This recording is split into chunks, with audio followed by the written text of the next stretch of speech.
Hello dear students, आज हम लोग एक्सपेरिमेंट करने वाले हैं जिसका नाम है रेजोनेंस ट्यूब।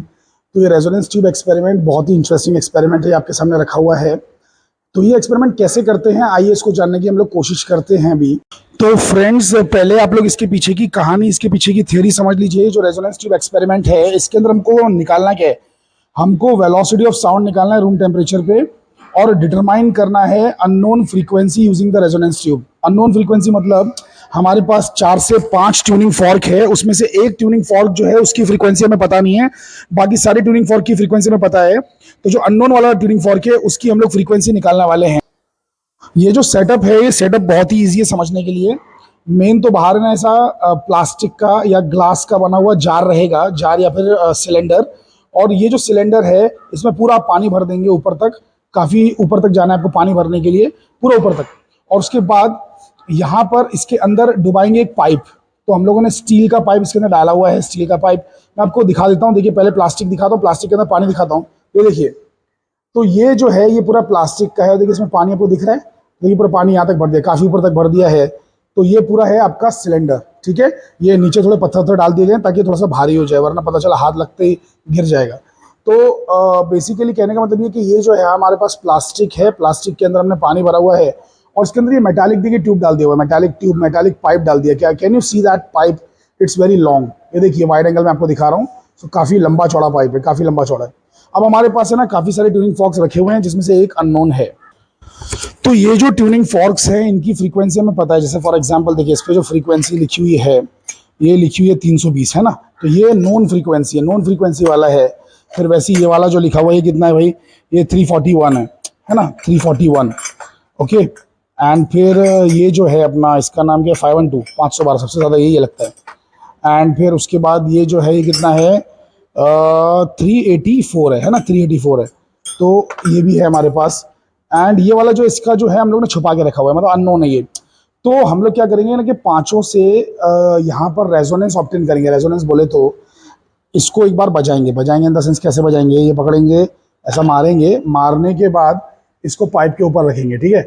अब क्या होगा कि हर लेंथ पे तो नहीं हो सकता ऐसा, लेकिन एक पर्टिकुलर लेंथ होगी।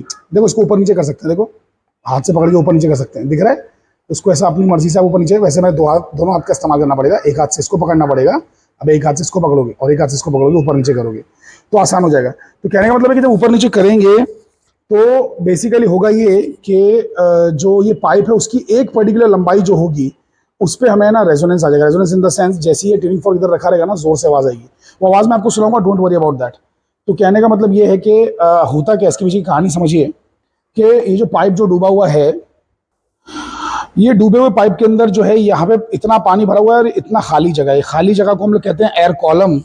और ये एयर कॉलम जितना छोटा रहेगा, जितना छोटा रहेगा उतनी हाई फ्रीक्वेंसी एयर कॉलम की रहेगी। तो हाई फ्रीक्वेंसी वाले ट्यूनिंग फॉर्क के साथ ही रेजोनेट करके, वाइब्रेट करके, मतलब बहुत ज़्यादा आवाज़ पैदा करेगा, बहुत ज़्यादा आवाज़ पैदा करेगा, कॉम्प्रेशन रेफ्लेक्शन बड़े बड़े पैदा करेगा और आवाज़ पैदा करेगा, मतलब स्टैंडिंग वेव बनाएगा इसके अंदर साउंड की। और जैसे जैसे मैं इस एयर कॉलम को बड़ा करते जाऊंगा, यानी कि मैं पाइप को बाहर खींचते जाऊंगा, बाहर खींचूंगा तो क्या होगा, हवा ज़्यादा बड़ी होगी ना। अरे हवा का कॉलम बढ़ जाएगा, पानी कम हो जाएगा। अरे भाई जब मैं अंदर डुबाऊंगा तो हवा कम हो जाएगी, पानी ज़्यादा हो जाएगा। मुझे हवा पे कॉन्सेंट्रेट करना है। तो हवा के कॉलम को अगर मैं बड़ा कर दूंगा तो लो फ्रीक्वेंसी वाले जो ट्यूनिंग फॉर्क हैं, छोटी फ्रीक्वेंसी वाले ट्यूनिंग फॉर्क, जैसे आपने देखा था 320, 340, 380 वाला, तो उसका जो है रेजोनेंस आने लगेगा।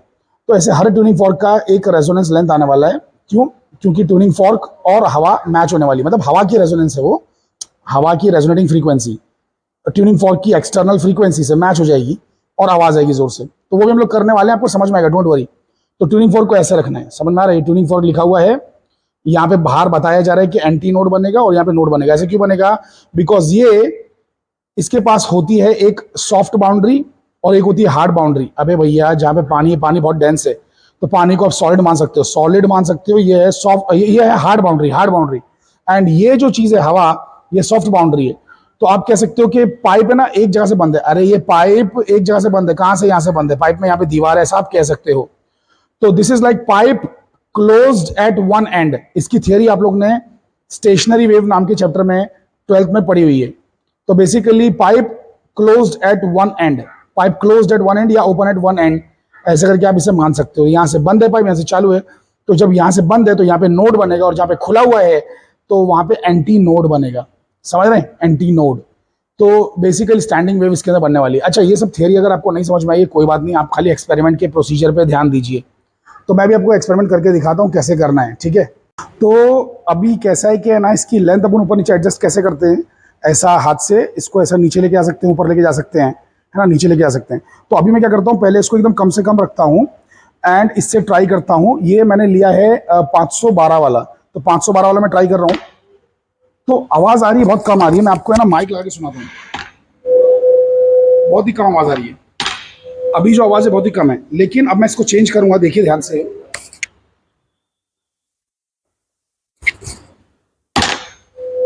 आवाज़ बढ़ चुकी है, आवाज़ बढ़ चुकी है, यानी कि अब रेजोनेंस के मैं बहुत नज़दीक पहुँच चुका हूँ। बिल्कुल, अब बहुत ज़्यादा आवाज़ हो गई है। तो यही है रेजोनेंस लेंथ। तो ये लेंथ अब लेना कैसे, आइए देखते हैं। तो बेसिकली क्या करना है आपको कि ये जो देखिए यहाँ पर, यहाँ से हवा का कॉलम स्टार्ट हो रहा है ना, मतलब हवा यहाँ से शुरू होकर कहाँ तक जा रही है हवा, अंदर तक अंदर तक अंदर तक, जहाँ तक पानी नहीं है। मतलब देखो, पानी नहीं इन द सेंस, जहाँ तक पानी नहीं है वहाँ तक हवा जा रही है, और हवा जहाँ पे पानी आ जाएगा वहाँ पे हवा खत्म हो जाएगी ना, हवा वहाँ पे रुक जाएगी। तो बाहर जितना पानी है उतना ही पानी अंदर भी है। अरे अकल के पुतलो, ध्यान से देखो, अंदर भी पानी दिखाई दे रहा है कि नहीं दे रहा है। सो अंदर भी पानी है। बेसिकली कहने का मतलब ये है कि अंदर भी पानी है और बाहर भी पानी है, और दोनों का सेम लेवल अंदर बाहर का। तो यहाँ पे आप देख सकते हैं 15.8 के आसपास कहीं तो मुझे दिख रहा है। देखो 15 के नीचे अगर आप जाओगे 16 तक पहुँचे ना, 16 से 2 रीडिंग पहले ही आप हो। तो 15.8 मुझे लग रहा है कि इसकी रीडिंग है, इसकी लंबाई है, एयर कॉलम की लंबाई। अरे एयर कॉलम की लंबाई, जो एयर कॉलम है हवा की लंबाई, वो यहाँ से पानी के सरफेस तक लेना है, पानी के सरफेस तक, जहाँ तक पानी है ना ऊपर वहाँ तक लेना है। तो 15.8 है, 15.8 कितना है, 15.8। तो आइए इसको नोट कर लेते हैं। मैंने एक्सपेरिमेंट को एक ही ट्यूनिंग फॉर्क के लिए 2 बार रिपीट किया, तो मुझे एक बार 15.8 आया, एक बार 15.6 आया। अब ट्यूनिंग फॉर्क बदलना है, 480 वाला लेना है, फिर उसके लिए लेंथ चेक करना है। 480 वाले के लिए याद रखिए लेंथ बड़ी आएगी, लेंथ बड़ी आएगी इन द सेंस मुझे इस पाइप को बाहर निकालना है, बाहर निकालना है, ताकि एयर कॉलम बड़ा हो जाए। क्योंकि जैसे एयर कॉलम बड़ा हो जाता है ना, तो उसकी फ्रीक्वेंसी कम हो जाती है। तो कम फ्रीक्वेंसी वाले ट्यूनिंग फॉर्क के साथ वो रेजोनेट कर सकता है। तो 480 वाले के लिए मुझे इसे थोड़ा सा बाहर निकालना होगा, ठीक है। तो इसे मैं हाथ से पकड़ के थोड़ा सा ऐसा ऊपर कर दूंगा। देखिए मैंने थोड़ा सा इसको ऊपर कर रहा हूँ, क्या आप देख सकते हैं? Yes, perfectly. तो मैंने इसको थोड़ा सा ऊपर कर दिया। अब मैं चेक करता हूँ 480 वाले ट्यूनिंग फॉर्क से चेक करता हूँ, 480 वाला ट्यूनिंग फॉर्क। तो ये है 480 वाला ट्यूनिंग फॉर्क, आप देख सकते हैं इस पे लिखा हुआ है 480, 480 लिखा हुआ है। तो अभी देखिए मैंने इसको बेसिकली बाहर निकाल दिया था, है ना, इसको बाहर निकाल दिया था। अब देखते हैं बजा के कि रेजोनेंस हो रहा है कि नहीं हो रहा है। तो चलिए मैं ट्यूनिंग फॉर्क को बैंग करके यहाँ पे सुनाई देता हूँ, मतलब सुनवाता हूँ आपको। हल्की हल्की आवाज़ आ रही है, बहुत ज़्यादा नहीं आ रही है, तो थोड़ा और शायद बाहर निकालना पड़ेगा। तो और ट्राई करते हैं, ठीक है, अब ट्राई करते हैं। नहीं, और कम हो गया ना आवाज़, यानी कि थोड़ा अंदर लेना पड़ेगा। तो आपको ये ट्राई करते रहना है, कभी बाहर कभी अंदर, इसको ट्राई करते रहना है। तो थोड़ा इसको मैं दबा रहा हूँ नीचे, थोड़ा दबा रहा हूँ नीचे। अब ट्राई करते हैं वापस से, आवाज़ कम हो गई है। तो ये देखिए मैं भी आपको बेसिकली दिखा रहा हूँ, ये देखो स्ट्राइक करके, इसमें अच्छी खासी मुझे अब आवाज़ आ रही है, आपको नहीं आ रही बिकॉज माइक आपसे दूर है। लेकिन इसको आप ऐसे ट्राई कैसे करेंगे, फटाफट कैसे करेंगे? तो थोड़ा पीछे जाके मुझे जूम करके दिखाइए अच्छे से, तो शायद समझ में आएगा। बस ऐसे रखिए, ऐसे रखिए। ये दिख रहा है कि नहीं? ये दिख रहा है, ये दिख रहा है, दोनों चीज़ साथ में दिखाइए। तो ये देखिए मैं फटाक से कैसे कर रहा हूँ, इसमें अच्छी खासी आवाज़ आ रही है अभी। तो अब मैं नीचे ले जाऊँगा तो आवाज़ कम हो जाएगी, आवाज़ कम हो गई। एकदम ऊपर ले जाऊँगा, आवाज़ कम हो गई। यहाँ पे आवाज़ आ रही है, आवाज़ आ रही है। तो ऐसे करके आपको फटाक से चेक करना है। यहाँ पे अच्छी खासी आवाज़ आ रही है, कम हो गई, नीचे और कम हो गई, ऊपर, हाँ यहाँ पे ज़्यादा आ रही है, यहाँ पे ज़्यादा आ रही है। तो मैं आपको सुना देता हूँ आवाज़, है ना। तो यहाँ पे आपको आवाज़ बिल्कुल अच्छे से आ रही होगी। तो ये रेजोनेंस मिल गया है। अब मैं आपको ये रीडिंग भी दिखा देता हूँ। तो लाइए मनोज भाई, थैंक यू। तो अगर आप गौर से देखेंगे तो रीडिंग है कुछ 17.6 के आसपास। देखिए 17 से भी नीचे है पानी। क्या कैन यू सी दैट? देखो 16 तो इधर ही है, फिर उसके नीचे 17 है, 17 के नीचे पानी। तो 17.5 की भी एक नीचे है, तो 17.6 के आसपास रीडिंग है, 17.6 है ना। 1 मिलीमीटर से फर्क नहीं पड़ेगा, लेकिन आप ज़्यादा भी मतलब एकदम गलत रीडिंग नोट मत कर लीजिए। मतलब जैसे 17.6 मेरा आ गया, आपका 17.7 आ गया, तो उसमें कोई दिक्कत नहीं है। बट मेरा 17.6 आ रहा है, आपका 18.5 आ रहा है, तो उसमें दिक्कत है। ठीक है, तो यहाँ पे 17.6 के आसपास आप देख सकते हैं रीडिंग आ रही है, 17.6। Can you see that? देखिए ध्यान से देखिए, 17 और 18 के बीच में पानी है ना। तो ये वाली रीडिंग हम नोट कर लेंगे, और ऐसा 2 बार करेंगे। अरे इसी लेंथ के 2 बार करेंगे। 2 बार कैसे करने का? एक बार तो किया ना ऊपर नीचे और ट्यूनिंग फॉर्क बजाया, फिर इसको ना रैंडमली अंदर कर देने का, अंदर कर दिया, फिर से ट्राई करने का, उसी ट्यूनिंग फॉर्क से वापस ट्राई करने का, ऊपर नीचे करने का, और फिर से लेके आने का। तो एक बार हो सकता है 17.6 आ जाए, एक बार हो सकता है कि 17.9 आ जाए, या 17.2 आ जाए। ठीक है, तो फिर उसका एवरेज ले लेने का बाद में। तो यहाँ पे मैं लिख देता हूँ अभी पहले जो मेरी रीडिंग आई है, तो 17.6 मैंने लिख दिया। मैं एक और बार करूंगा और यहाँ पे लिख दूंगा। तो चलिए आइए एक और बार करते हैं। वैसे मैं आपको दिखाऊंगा नहीं, मैं कर लूंगा खुद ही अपने आप ही। तो आप लोग देख सकते हैं कि मैंने जो है सारी रीडिंग्स निकाल ली हैं, हर रीडिंग, और साथ में जो अननोन वाला था उसकी भी रीडिंग निकाल ली है। अननोन वाला जो अननोन है उसकी भी रीडिंग मैंने निकाल ली है। तो आपको कोई शक की गुंजाइश ना रह जाए, इसलिए मैं आपको दिखा देता हूँ। ये देखिए, तो इस लेंथ पर आ रहा है अननोन वाला। एक मिनट, तो देखिए मैं स्ट्राइक करता हूँ इसको भी, तो आपको सुनाई दे रहा होगा अननोन वाले का। और ये देखिए इसका जो बेसिकली रीडिंग आई है वो कितनी आई है, तो 18.0 इसकी रीडिंग है। Can you see that? 17 और 18 दिख रहा है आपको? 18 पे पानी है, पानी 18 पे। ध्यान से देखिए, ध्यान से देखिए, पानी 18 पे है ना। अरे 17 तो ये है ना भाई, 17 तो ये उसके नीचे है पानी। ये 17-18 के बीच में जो दिख रहा है वो पानी नहीं है, वो तो रिफ्लेक्शन है। देखो 18 पे पानी, पानी 18 पे एक्चुअल में। अरे वो कैसे दिखाऊंगा, थोड़ा मुश्किल रहता है। ये देखो, देखा मैंने उंगली डाल दी इसके अंदर, तो 18 पे पानी, 18 पे है। ठीक है ना, 17 पे है ना, 17 और 18 के बीच में, बल्कि 18 पे पानी। तो 18.0 मैंने रीडिंग ली, और एक बार उससे पहले क्या था, 18.2 आया था, तो वो भी मैंने लिख दिया था। तो बेसिकली 18.0, 18.2, तो उसका एवरेज 18.1 आ गया। तो यहाँ पे सब एवरेज लिखते जाने का। अच्छा, एवरेज जब लिखेंगे तो सब एक एक पॉइंट में लिखिए। यहाँ पे देखिए मुझे 2 पॉइंट में है ना, इसको राउंड ऑफ कर दीजिए। अरे 17.6 और 17.5 का एवरेज कितना आएगा? 17.5 है। इसको राउंड ऑफ करके 17.6 ही लिखिए आप, सब एक ही डिजिट में लिखिए। तो ये लिख दिया मैंने 17.6। ठीक है, तो इस तरीके से मुझे सारी रीडिंग्स आ चुकी है, अननोन वाली की भी रीडिंग आ चुकी है। अब निकालते हैं करेक्टेड लेंथ। तो करेक्टेड लेंथ निकालने के लिए, लेंथ तो देखो हमारे पास है, एल तो है, लेकिन ई निकालना पड़ेगा। ई मतलब होता है एंड करेक्शन, और एंड करेक्शन का फॉर्मूला है 0.3 into diameter of the tube. तो जो अपना ट्यूब है ना, मेटालिक ट्यूब, उसका जो अंदर का डायमीटर 3.0, ये गिवन रहता है एग्जाम में। अगर नहीं दिया रहेगा तो आपको वर्नियर कैलिपर से निकालना है। तो ये जो बंदा है, ये बंदा, इसका जो इनर डायमीटर है, ये आपको वर्नियर कैलिपर से मेजर करना है। अंदर का डायमीटर, अंदर का, बाहर का नहीं, क्योंकि कॉलम अंदर है, कॉलम अंदर है, तो आपको अंदर का डायमीटर निकालना है वर्नियर कैलिपर से।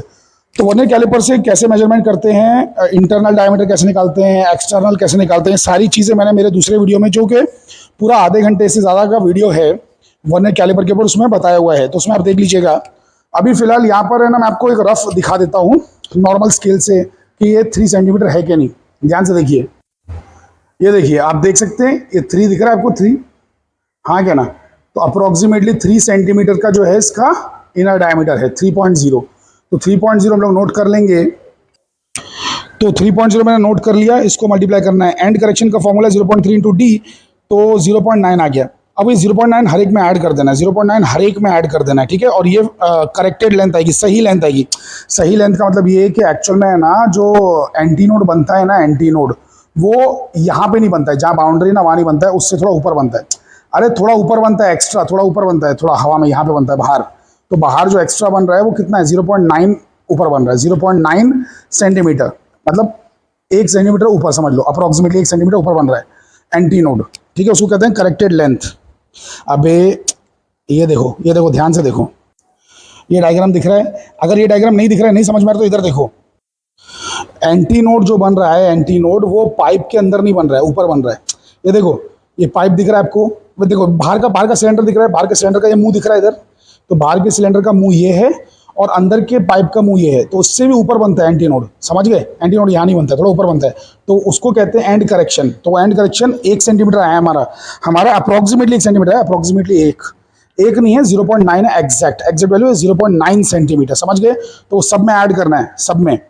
तो यहाँ पे आप लोग देख सकते हैं कि मैंने जो है करेक्टेड लेंथ लिख लिया है ना। तो जैसे हर लेंथ में मैंने 0.9 ऐड किया, तो 15.7 में 0.9 ऐड करोगे तो आपको 16.8 मिलेगा।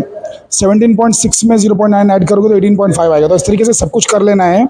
तो लास्ट वाला भी 18.1 में जब 0.9 ऐड करेंगे तो 19.0 आपको मिल जाएगा, राइट। अब आपको आगे क्या करना है कि जो L आया है ना, L, इसको आपको N से मल्टीप्लाई करना है। तो 512 को जब आप 16.8 से मल्टीप्लाई करोगे, 512 इंटू 16.8 तो आपको 8602 आएगा। फिर 480 इंटू 18.5 करोगे तो 8880 आएगा। अब चेक कर सकते हैं कैलकुलेटर के अंदर, 384 में 20.4 मल्टीप्लाई करोगे तो 7834 आएगा। तो इस तरीके से सारी वैल्यूज आपको मल्टीप्लाई करना है। लास्ट वाला ऑब्वियसली आप नहीं कर पाओगे बिकॉज ये तो आपको पता ही नहीं है ना, अननोन है ये, तो इसकी वैल्यू तो मल्टीप्लाई नहीं कर पाओगे, इसको डैश लगा के छोड़ दो। इस चीज़ का मीन निकालो। इस चीज़ का मीन कैसे निकालेंगे, इन सबको ऐड करेंगे, पांचों को ऐड करेंगे और डिवाइड बाई 5 कर देंगे फाइनली।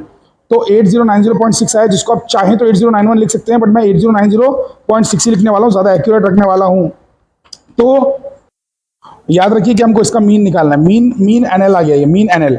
अब आप 1/L भी निकाल सकते हैं। हालांकि इस पार्ट की हमें इस एक्सपेरिमेंट में कोई ज़रूरत नहीं है, लेकिन अगर ग्राफिकल मेथड से कोई निकाल रहा है, ग्राफ बना के NL वर्सेस 1/L का कोई ग्राफ बना के अगर निकाल रहा है वैल्यूज़, तब जाके इसकी ज़रूरत पड़ती है। बट फिर भी क्योंकि ये कॉलम, ऑब्जर्वेशन कॉलम यहाँ पे दिया हुआ है हमारी बुक में, इसलिए मैंने इसको निकाल लिया है।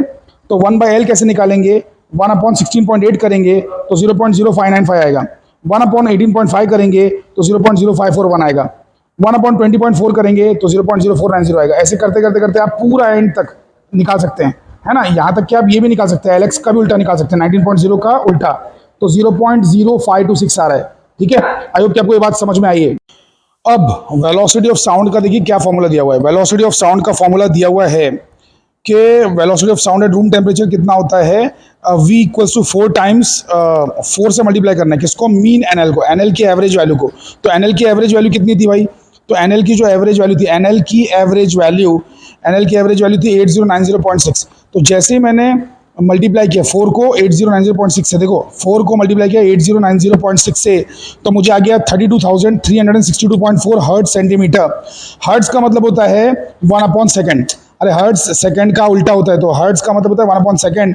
तो अब मेरा यूनिट बन गया सेंटीमीटर अपॉन सेकंड, है ना। अरे भैया ये सेंटीमीटर, ये हर्ट्ज है, तो सेंटीमीटर अपॉन सेकंड बन गया ना, बिकॉज हर्ट्ज क्या होता है 1/सेकंड।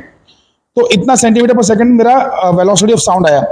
तो इसी को जब मैं मीटर में कन्वर्ट करूंगा तो 100 से डिवाइड करना पड़ेगा। 100 से डिवाइड करूंगा क्योंकि मीटर जो होता है ना, मीटर में 100 सेंटीमीटर होता है, मीटर में 100 सेंटीमीटर होता है। तो सेंटीमीटर से जब मैं मीटर में आऊंगा तो 100 से डिवाइड करके आऊंगा। तो जो भी वैल्यू सेंटीमीटर में दी हुई है उसको 100 से डिवाइड करेंगे तो मीटर में आंसर आ जाएगा। तो velocity of sound at room temperature आ रहा है 323.624, जो कि बहुत ही ज़बरदस्त वैल्यू है हमारी, क्योंकि एक्चुअल वैल्यू भी है ना रूम टेम्परेचर पे 330 के आसपास ही रहती है, 330 समथिंग। तो मतलब आप लोगों ने देखा होगा उसका एग्जैक्ट वैल्यू रूम टेम्परेचर पे। तो हमारी वैल्यू जो है बिल्कुल परफेक्ट चाहिए, क्योंकि इस वक्त जो रूम टेम्परेचर चल रहा है कुछ 23-24 डिग्री चल रहा है, सर्दी का मौसम है। ठीक है, तो मैं नवंबर के महीने में रिकॉर्ड कर रहा हूँ, तो अभी मुंबई के अंदर 22-23 डिग्री चल रहा है, तो उस पर 323.624 आ रहा है, जो कि बहुत ही परफेक्ट वैल्यू है। अब फाइनली हमको ये भी निकालना है कि जो हम लोग ने ट्यूनिंग फॉर्क इस्तेमाल किया था अननोन वाला, उसका फ्रीक्वेंसी का वैल्यू क्या है। तो उसकी फ्रीक्वेंसी की वैल्यू NX कैसे निकालना है, जो मीन NL है उसको LX से डिवाइड करना है। तो मीन NL क्या था भाई, 8090.6 था ना, उसको खाली किससे डिवाइड करना है, LX की वैल्यू से। ये अननोन वाला LX जो है ना, ये लेंथ, इससे डिवाइड करना है 19। तो 8090.6 को जब मैंने 19 से डिवाइड किया, 8090.6 को, NL मीन को, अरे भैया मीन NL को या NL मीन को जब मैंने डिवाइड किया LX से, तो मुझे आंसर आ रहा है 425.8। तो 426 के आसपास हर्ट्ज आ रहा है, 425.8 हर्ट्ज। तो आइए चेक करते हैं कि हमारा ट्यूनिंग फॉर्क वाकई में बेसिकली 426 हर्ट्ज का है कि नहीं। आइए पहुंचते हैं रेजोनेंस ट्यूब के पास। तो ये है हमारा अननोन वाला। तो इस पे से अभी हम लोग इसके राज पे से पर्दाफाश कर देते हैं, इसे निकाल देते हैं। तो ये देखिए, ये आ गया 426, इस पे लिखा हुआ 426, जो कि बहुत ही एक्सेलेंट रिमार्केबल रिजेंबलेंस है हमारी रीडिंग्स में और एक्चुअल ट्यूनिंग फॉर्क में। तो ट्यूनिंग फॉर्क 426 का है और हमारा आंसर 426 जो है 8 आया है, सॉरी 425.8 आया है, जो कि 426 ही हो गया इवेंचुअली। तो आई होप कि आपको ये एक्सपेरिमेंट समझ में आया होगा। तो बेसिकली ऐसी एक्सपेरिमेंट्स जो है आप अगर पाना चाहते हैं फ्यूचर में, या फिर कौन सा एक्सपेरिमेंट मैं करूं आगे, आप मुझे कमेंट सेक्शन में ज़रूर बताएं। और एक लाइक ज़रूर करें और सब्सक्राइब भी अपने दोस्तों को करने के लिए बोलें, और मुझे बताएं बेसिकली कि आपको एक्सपेरिमेंट्स फ्यूचर में कौन कौन से चाहिए। इससे क्या है, थोड़ा मोटिवेशन मुझे और मिलेगा। Thank you.